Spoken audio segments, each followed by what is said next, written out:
रामकृष्ण हरी मंडळी, क्रिएटिव्ह कन्येसोबत तुम्ही तर फिरत आहातच. चला तर मग आज मी तुम्हाला घेऊन जाते माझ्या आवडीच्या एका भक्तिमय ठिकाणी. गाडी सुरू केली आणि निघाली स्वारी.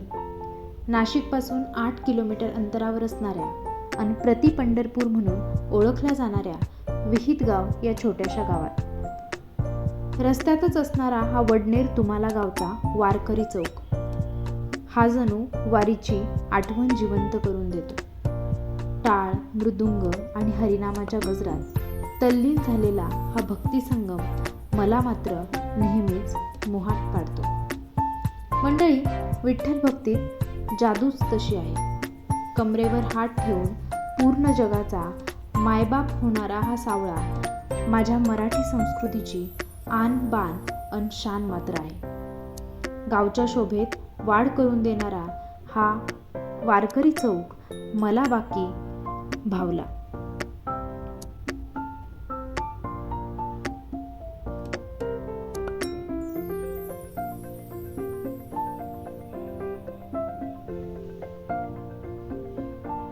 आणि फायनली आपण पोहोचलो प्रति पंढरपूरला. सापडायला अवघड तसं काहीच नाही बरं का, कारण वाटेतच हा भला मोठा बोर्ड दिसतो आणि समोरच विठ्ठल मंदिर.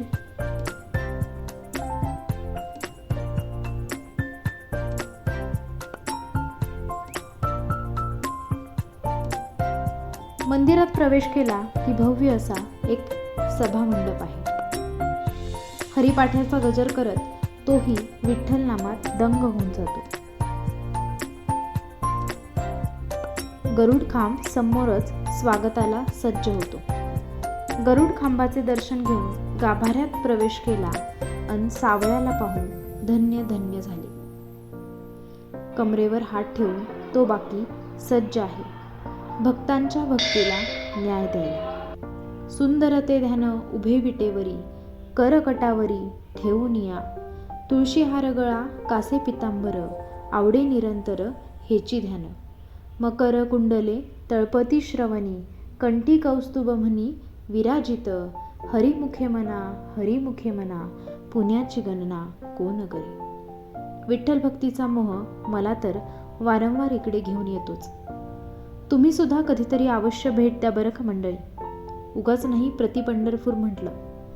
हुबेहूब पंढरपूरच्या मंदिरातला हा गाभारा आणि माझा पांडुरंग. रूप पाहता लोचनी, सुख झाले ओ साजनी. तो हा विठ्ठल बरवा, तो हा माधव बरवा. विठ्ठलाच्या दर्शनाने सगळी दुःख दूर होतात आणि सुखाची पाऊलवाट सापडते. विठुरायाची कृपा तुम्हावर सदैव राहो. अशाच नवनवीन व्हिडिओंसाठी फॉलो करताय ना क्रिएटिव्ह कन्येला.